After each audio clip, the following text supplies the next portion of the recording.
O tema desse vídeo é regressão logística. Apesar da regressão logística ter regressão no nome, ele é um algoritmo de classificação. O termo regressão aparece porque é feito um paralelo com a ideia de regressão, que é um assunto que a gente vai explorar mais para frente no curso. Quando nós estudamos análise exploratória de dados, a gente viu que a associação entre uma variável numérica e uma variável categórica é normalmente analisada considerando as estatísticas descritivas para cada valor categórico. Tá errado aqui, para cada valor categórico, não cada valor numérico. Então, por exemplo, se eu quero estudar a associação entre grau de instrução e renda, eu vou fazer uma divisão entre cada um dos graus de instrução, ensino fundamental, ensino médio, ensino superior, e vou computar estatísticas descritivas para a renda. E se ao invés de eu fazer essa análise considerando cada valor categórico da variável discreta, se eu aplicar alguma codificação que codifica essa variável categórica como uma variável numérica? Por exemplo, considera essa base de dados aqui, em que são aplicados dois tratamentos, o tratamento 1 e o tratamento 2, em um conjunto de plantas. O objetivo é estudar a relação entre tratamento e planta. Por exemplo, um tratamento poderia ser planta irrigada e outro poderia ser planta só com chuva, ou um é aplicado algum tipo de fertilizante e no outro é aplicado algum outro tipo de fertilizante. Então eu quero estudar o relacionamento entre o crescimento das plantas e o tipo de tratamento aplicado. Então aqui nessa base de dados eu tenho exemplos de 20 plantas, que foram sendo 10 de cada grupo, 10 do tratamento 1 e 10 do tratamento 2. Um jeito de fazer essa análise seria calcular as estatísticas descritivas aqui para cada um dos grupos, né, dentro de cada grupo. Então a média aqui do tratamento 1, a média do tratamento 2, a variância do tratamento 1, a variância do tratamento 2, e tentar comparar esses dois tratamentos, usando essas estatísticas descritivas. Ou, uma alternativa seria, por exemplo, codificar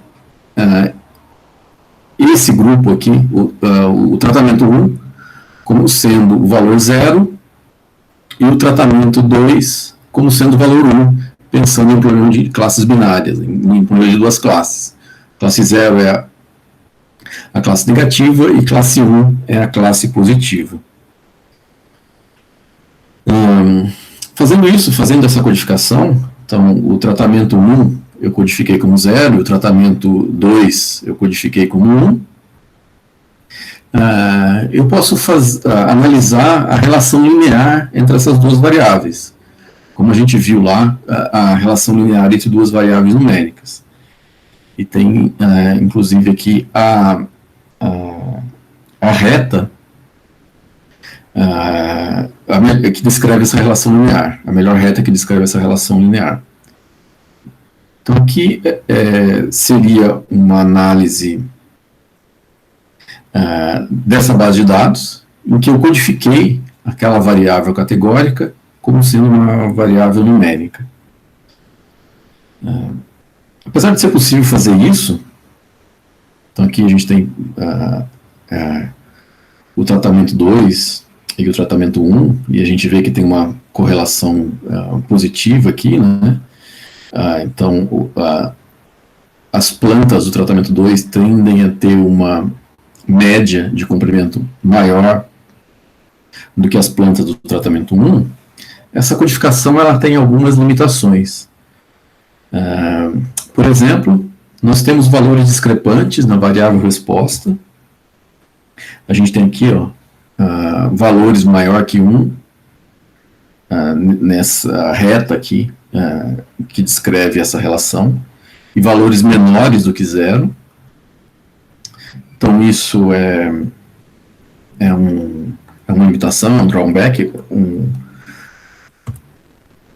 E, além disso, a gente não tem uma interpretação clara sobre os coeficientes da variável resposta. Se eu analisar a equação dessa reta aqui, os coeficientes dessa equação da reta não têm uma interpretação muito clara. Para contornar esse problema, a gente pode fazer algumas transformações nos dados para que essa relação aqui não seja mais linear. Então, se a gente tem aqui uma relação linear, como essa que a gente viu aqui nessa figura,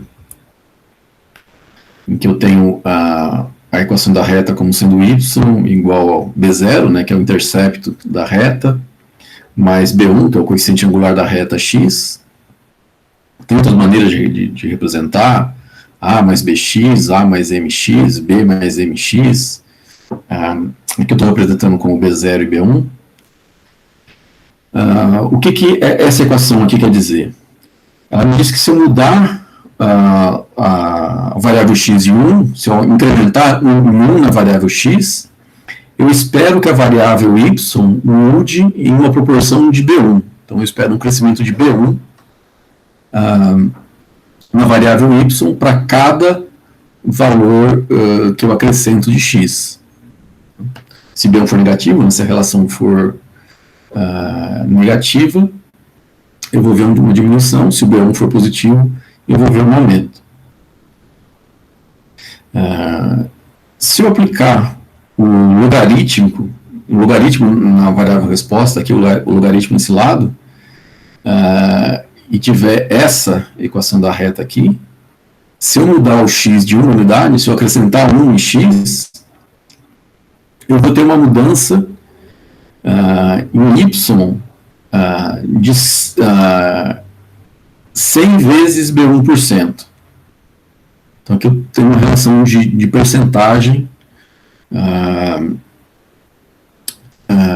fazendo essa transformação. Então, se eu incrementar 1 de x, eu vou ter o valor B1 vezes 100% de acréscimo da variável y. É fácil verificar isso pegando alguns valores de dados e fazendo algumas continhas na mão. Se eu aplicar o logaritmo aqui em x, então o meu modelo agora é y igual a b0 mais b1 vezes log de x e não mais x. Se eu mudar x em 1%, eu vou ter uma mudança em y de b1 sobre 100, uma mudança proporcional a b1 dividido por 100. E se eu aplicar logaritmo nos dois lados, se eu mudar x em 1%, eu vou esperar uma mudança em y de b1%. Aqui a gente sai de uma relação linear para uma relação percentual. Qual que é o modelo usado na regressão logística? Na regressão logística, ao invés de eu ter essa relação aqui, dessa variável tratamento, como sendo uma relação linear, eu vou modelar como variável resposta aqui, como uma variável dependente, o logaritmo da probabilidade do exemplo ser da classe positiva, dividido pela probabilidade dele ser da classe negativa, que é 1 menos a probabilidade dele ser da classe positiva. Esse P, dividido por 1 sobre P aqui, ela é chamada de razão de chance, ou em inglês, odds ratio. Esse valor aqui, ele é muito usado, por exemplo, em sites de aposta, e você fala que você tem uma chance de 1 em 4 de ganhar. Então você tem 4. Isso significa que você tem uma probabilidade de 20% de ganhar. Então se a minha probabilidade de vencer uma aposta, por exemplo, é de 20%, eu vou ter 20 dividido por 80, ou 0,2 dividido por 1 menos 0,2, que é 0,8, né? Então 0,2 dividido por 0,8, que é uma chance em 4 de ganhar. Então, em sites de aposta é muito comum dizer que a aposta está pagando 4-1, que seria o inverso dessa razão de chance aqui. Então, na regressão logística, eu quero o meu modelo vai ter esse formato aqui. Então, eu vou modelar o logaritmo de P dividido por 1 sobre P.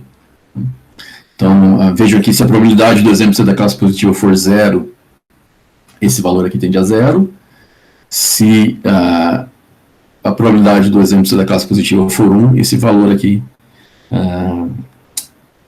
tende a 1. E aí, com um pouco de álgebra, a gente consegue reescrever essa equação aqui dessa maneira, que é a equação da regressão logística que eu vou mostrar daqui a pouco. Então aqui o modelo da regressão logística, eu tenho um log dessa razão de chance aqui com esse modelo linear, e se eu trabalhar essa equação aqui, eu chego nessa. Vamos ver a derivação de como que eu faço para chegar, para sair dessa equação e chegar nessa, ou vice-versa, né? Como que eu faço para sair dessa equação aqui e chegar nessa. Então, vamos aqui, vamos fazer esse caminho. Eu vou sair dessa equação aqui para chegar nessa daqui. Então, lembrando que P é a probabilidade do exemplo ser da classe positiva, e essa aqui, P sobre P, é a razão de chances, né?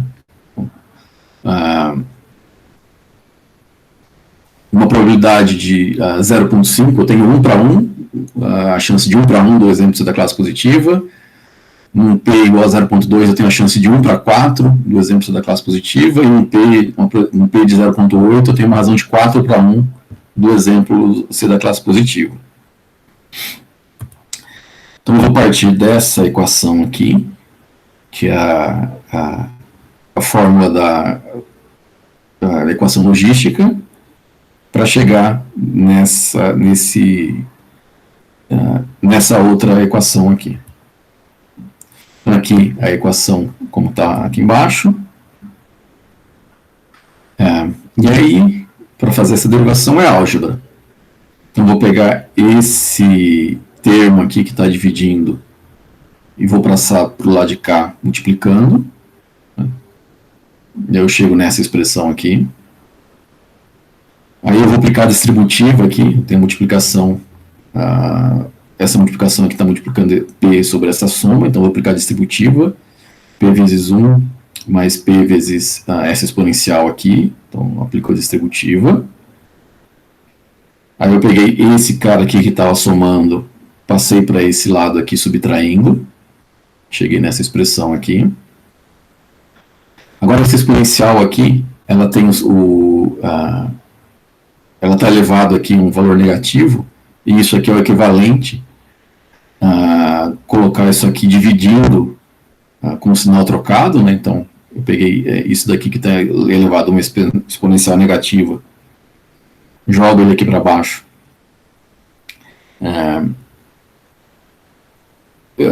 com o sinal trocado.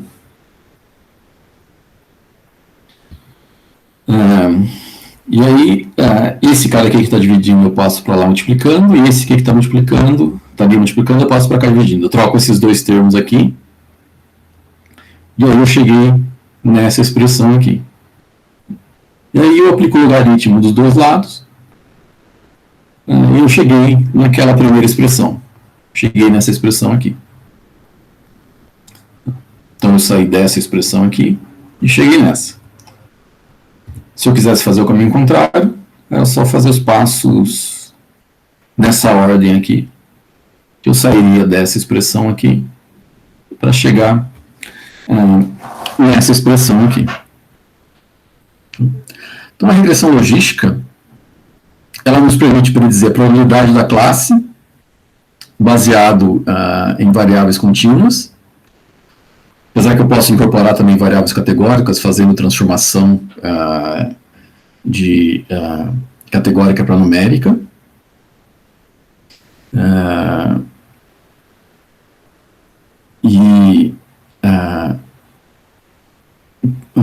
Sendo que essa probabilidade ela está codificada com essa razão de chances aqui. O modelo padrão, o modelo logístico binário, ele pode ser usado quando a classe é binária. Então, esse que a gente está discutindo aqui, ele é o modelo logístico binário. E existem também variações para mais de duas classes. A gente vai falar um pouquinho sobre isso no final.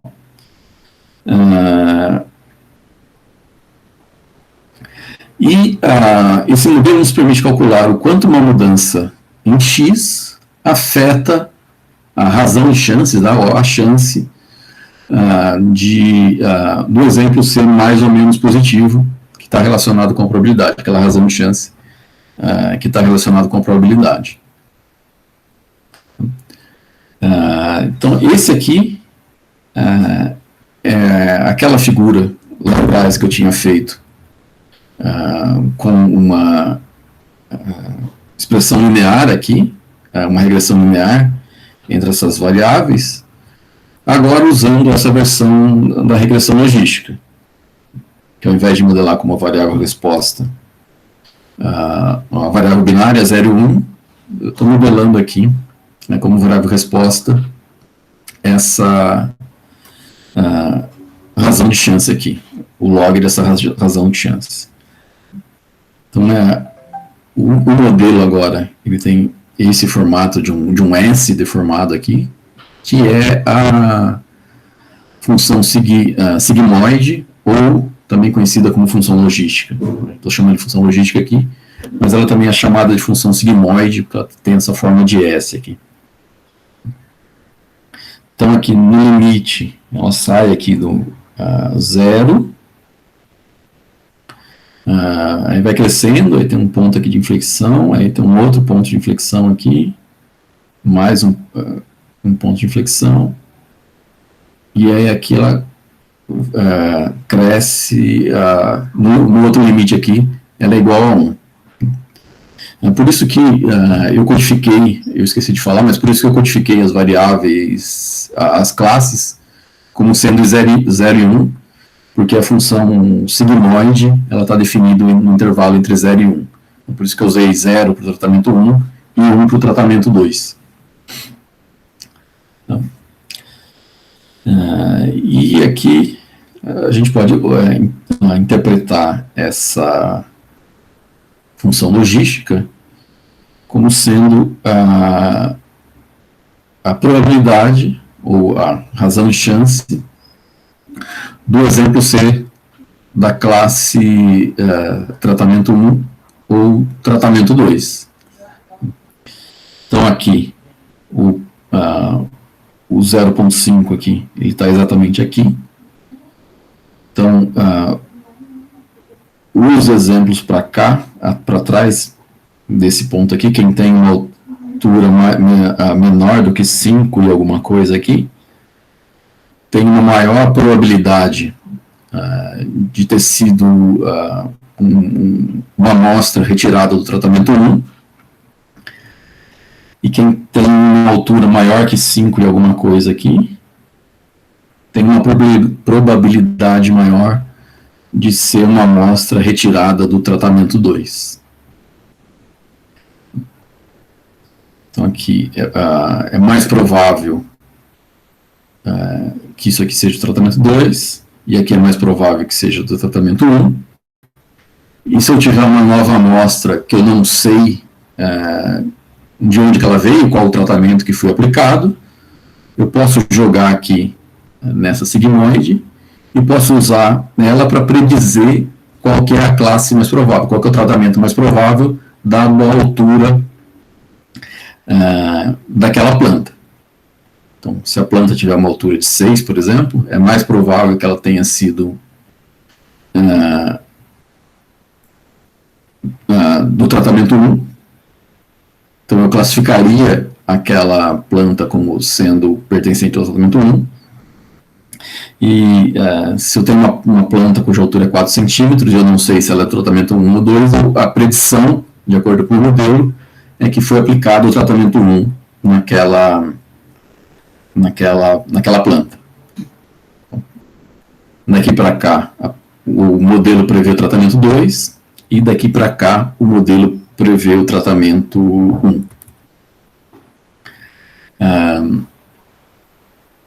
Essa função aqui, com esse formato de S, é a chamada função logística, que é também chamada de função sigmoide, e ela é o coração da regressão logística. Então, aqui, a regressão logística, ela é chamada também de regressão, porque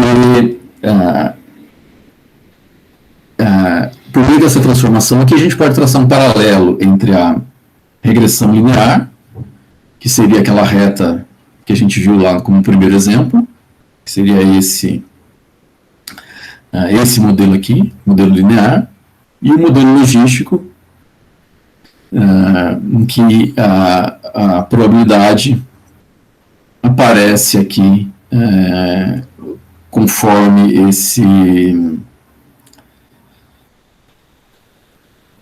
essa função logística aqui, essa função sigmoide. Então, o modelo linear teria esse formato aqui, com aquelas duas características indesejáveis, né, que o valor aqui é maior que 1, menor que 0, e não é muito claro qual é o significado desses coeficientes. Para essa daqui, que tem esse formato aqui, tem essa transição suave entre as classes, e aqui o máximo é 1 e o mínimo é 0. Mas como que eu encontro esses valores aqui, o B0 e o B1 da equação logística, para um conjunto de dados particular, para um dataset em particular? Então, dependendo dos valores de B0 e B1, eu teria funções logísticas diferentes. Então, aqui, por exemplo, tem a função sigmoide, ou a função logística, com B igual a 0, B0 igual a 0 e B1 igual a 1. Aqui eu tenho a função logística com o B0 igual a 0 e o B1 igual a 2. Então aqui o S ele sobe mais devagar aqui para essa curva em azul, para essa expressão aqui, e ele sobe de uma maneira mais acentuada aqui para esse B1 igual a 2. Então aqui a gente vê que quanto maior o valor de B1, mais pronunciado esse S aqui, mais rápido a gente vai ter essa transição aqui, e quanto menor o valor de B1, mais devagar, mais alongado vai ser esse S, né? Mais devagar a gente tem o crescimento dessa função logística. Então a gente pode olhar os coeficientes da logística, da equação logística, olhar esse valor e interpretar essa função, né? Então esse B1 ele dá o quão rápido ou quão devagar esse S, ou o quão reto ou quão alongado esse S vai crescer. E aqui tem um exemplo em que o B0 igual a 2, então eu tenho aqui um deslocamento no eixo X desse um B0 igual a 3, perdão. Um B0 igual a 3, onde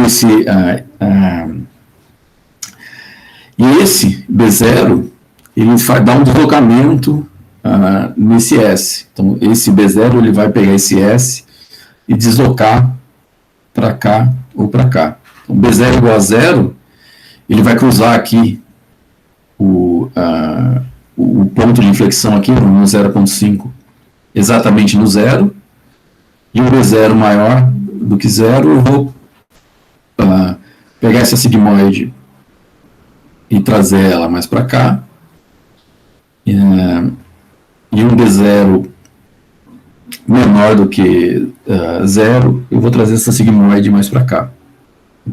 Então, esses coeficientes B0 e B1, eles são coeficientes de translação, aonde que eu vou posicionar essa sigmoide e o quão rápido essa sigmoide vai crescer. Mas como é que eu encontro esses caras? Para encontrar esses valores de B0 e B1 para um dataset particular, então, dependendo do dataset, é mais interessante. A melhor curva, a curva que melhor descreve essa relação, pode ter valores de B0 e B1 diferentes. Para encontrar esses valores de B0 e B1, normalmente se faz um processo de busca, ou em que eu quero encontrar esses valores com o objetivo de minimizar uma função de custo. E no caso da regressão logística, a função de custo é essa daqui. Então, imagina que eu tenho um valor para um dado valor de B0 e B1, fixado, qualquer, eu posso aplicar esse modelo fixado B0 e B1 para o conjunto de dados e calcular o custo para classificar um exemplo. Então, eu vou chamar de Y chapéu aqui, o valor predito pelo modelo, a saída, e para o modelo de regressão logística, eu vou definir a função de custo comparando o valor predito com o valor real, dessa maneira. Então, ele é menos log do valor predito se o exemplo é da classe positiva, se o exemplo é da classe 1, e menos log 1 menos o valor predito se o exemplo ele é da classe negativa, da classe 0. Então, se o exemplo é da classe positiva, a função de custo ela tem esse formato aqui. Então, ela vai decaindo até chegar aqui no valor 0. Então, se o meu modelo prevê que, por exemplo, da classe positiva, ele prevê o resultado como sendo 1, a penalização, o custo, seria 0. Se ele prevê como sendo da classe 0, se o meu Y chapéu aqui é um valor bem próximo de 0, ele vai ter um custo bem alto. E esse custo vai decaindo à medida que o valor predito vai se aproximando de 1. Por um exemplo da classe negativa, eu tenho um comportamento contrário. Então, se o meu modelo prevê que o exemplo da classe negativa ele é da classe 0, o meu modelo prevê 0, o resultado da função logit é 0, então eu vou ter um custo 0, uma penalização de 0 no meu modelo, e se ele prevê da classe 1, eu vou ter uma penalização muito grande, e esse valor vai crescendo aqui, dessa maneira aqui. Então, aqui é um custo de você... a gente pode entender essa medida de custo como pesando ou ponderando o erro de predição com relação à classe real. 0 e 1. Quanto mais, se o exemplo da classe positiva, da classe 1, quanto mais próximo de 1 é o valor predito, menor é esse custo. E se o exemplo da classe negativa é o contrário. Como eu só tenho duas classes, então eu só tenho dois casos, eu posso reescrever essa função aqui dessa maneira. Porque se o exemplo é da classe 1, eu vou usar esse termo. E se ele é da classe 0, eu vou usar esse termo. Então, se ele é da classe 1 aqui, nessa função combinada, eu uso esse termo. E esse aqui, o y real, o valor real da classe é 0, esse termo cai fora. E se o exemplo é da classe 0, o y aqui vale 0, eu vou multiplicar por esse 0 multiplicado por qualquer coisa é 0, então eu só uso esse pedaço aqui da equação, que é a mesma coisa, e pegar esse pedaço aqui do C. Então, como eu só tenho essas duas classes, eu posso combinar esses dois caras aqui em uma única expressão. Então, esse aqui é o custo associado a uma predição de acordo com esse meu modelo. E a gente pode definir o custo médio como sendo a média dos custos para um conjunto de dados de treinamento.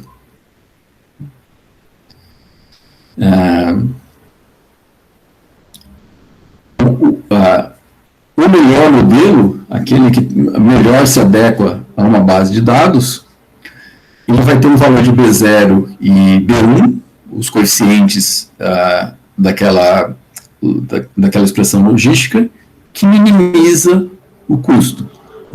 Então, isso é um processo de busca em que eu quero encontrar valores de B0 e B1 de tal maneira que esse custo médio aqui seja minimizado. E aí tem diversas maneiras de você fazer essa busca. Tem uma expressão fechada, que a gente pode resolver algebricamente e chegar em um valor de B0 e B1, que ela é boa para conjuntos de dados pequenos, em que eu tenho poucas dimensões, poucas variáveis. A gente está discutindo aqui para uma variável só, mas a gente pode estender isso para mais de uma variável, mais de um atributo. Tem um método que a gente chama de descida do gradiente, em que eu vou calcular a derivada dessa função de custo aqui, e aí eu vou iterativamente andando na direção contrária do gradiente, quer dizer, da primeira derivada, que a gente chama de gradiente, né? De maneira que, até tentar chegar no ponto em que essa derivada é 0, que seria o ponto de menor custo dessa função de custo, o ponto de inflexão dessa função de custo. E tem outros métodos que também são baseados no gradiente, na derivada dessa função aqui.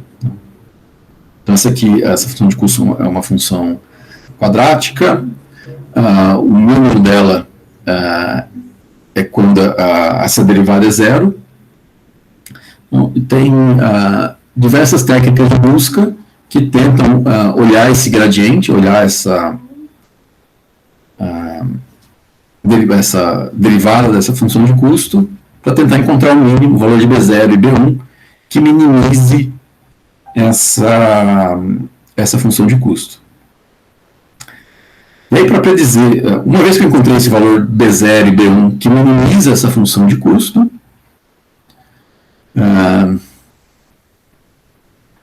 esse modelo de regressão logística está implementado em diversos pacotes, né? Então, o modelo que já faz essa busca, que encontra esses valores, os coeficientes B0, B1, ou no caso de mais variáveis, dos outros coeficientes dessa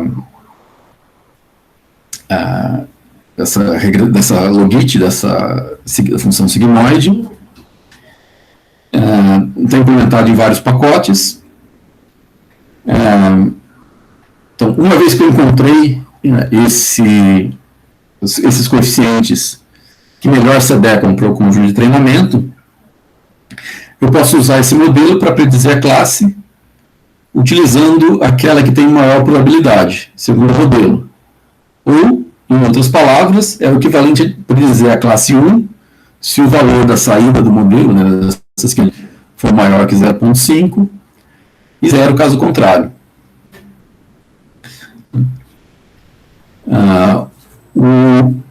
O ponto em que as duas classes são equiprováveis, aqui, ou aqui, na sigmoide,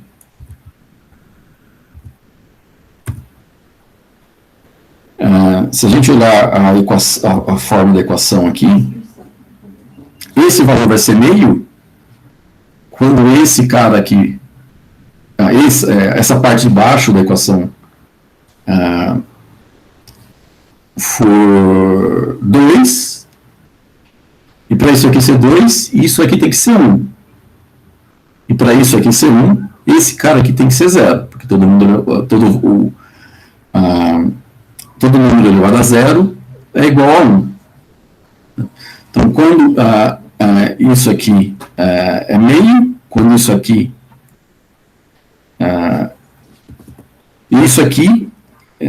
é exatamente a equação da reta aqui. Então, olhando a função logística, o ponto em que o modelo prevê a mesma probabilidade para ambas as classes é quando esse y chapéu é igual a 0,5, que é exatamente quando aquela equação, a equação da reta, b0 mais b1x, faltou um x aqui, é igual a 0. Então, a reta b0 mais b1x, faltou um x aqui, é a reta, no caso aqui,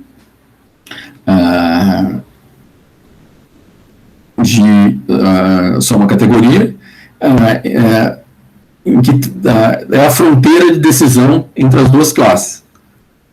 Então, esse modelo de regressão logística, ele também, a fronteira de decisão desse algoritmo também é linear, parecida, por exemplo, com o discriminante linear que a gente encontrou. Não é a mesma reta encontrada pelo discriminante linear, porque aqui o modelo é diferente, né? Lá a gente assumia a gaussianas, aqui a gente não assume nada, a gente só está querendo encontrar um modelo que melhor separe essas duas classes, mas ele também é uma reta. Então essa que é a ideia da regressão logística. Ele vai encontrar uma reta que separa as duas classes, de tal maneira que se eu andar para um lado da reta, eu estou aumentando a probabilidade de ser da classe positiva, e se eu andar para o outro lado da reta, eu tenho maior probabilidade de ser da classe negativa, e ele dá esse peso aqui para quando ele comete os erros. Então, ele tenta encontrar a reta que minimiza essa função de custo. Então, apesar de a gente ter aqui discutido a regressão logística para uma variável, esse raciocínio ele é facilmente estendível, só para um atributo, né? Ele é facilmente estendível para problemas em que eu tenho múltiplos atributos.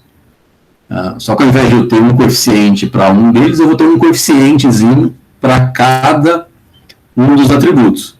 Então eu vou ter um B1 para o atributo 1, B2 para o atributo 2, B3 para o atributo 3, e assim por diante. Como eu disse lá atrás, existem diversas maneiras de minimizar o erro, para um conjunto de treinamento. A gente pode usar o princípio da máxima verossimilhança e derivar os valores de B0 e B1 de maneira analítica, mas isso pode ser computacionalmente caro, dependendo do número de variáveis, número de atributos que eu tenho. O método da descida do gradiente, que é aquele que eu derivo a equação, a função de custo e construo um processo de busca que eu vou dando passinhos em direção do derivado igual a zero, né, do gradiente igual a zero, e outros métodos de otimização que tentam encontrar o mínimo dessa função de custo. Além disso, para problemas de mais duas classes, existem maneiras de fazer isso usando uma decomposição em vários problemas binários. E aí, então, se eu tenho três classes, eu vou dividir isso em três problemas de duas classes: classe 1, classe 2, classe 2, classe 3 e classe 1, classe 3. E aí eu vou ter uma probabilidade para cada uma delas, e eu posso fazer a predição para aquela classe mais provável. Então, esse foi o modelo na regressão logística, que é um modelo de classificação baseado na função logística.